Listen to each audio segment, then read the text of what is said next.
Hi friends, నేను మీ ప్రకాష్ నంద. ఈరోజు మనము వేమన పద్యంలోని ఒక చక్కటి పద్యాన్ని చెప్పుకుందాము.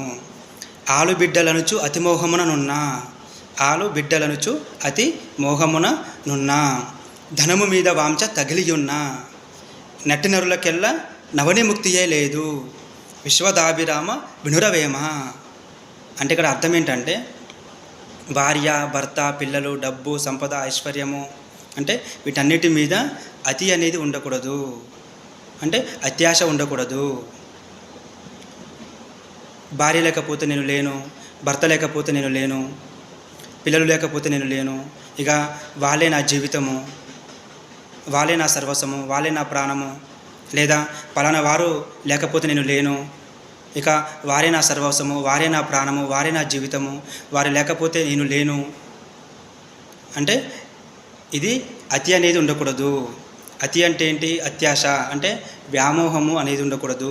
ఈ అతి ఉంటే దుఃఖానికి దారి తీస్తుంది. అదేవిధంగా డబ్బు లేకపోతే ఇక నాకు జీవితమే లేదు, ఇక డబ్బే నాకు జీవితము.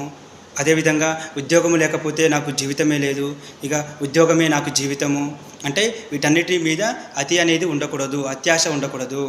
ఎంతైతే అవసరమో అంతవరకే ఉండాలి, ఎంతైతే అవసరమో అంతవరకే వినియోగించుకోవాలి. అంటే అటు ఎక్కువ కాదు, ఇటు తక్కువ కాదు, మధ్య మార్గంలో ఉండాలి, మధ్య మార్గంలో నడవాలి. Okay friends, thank you.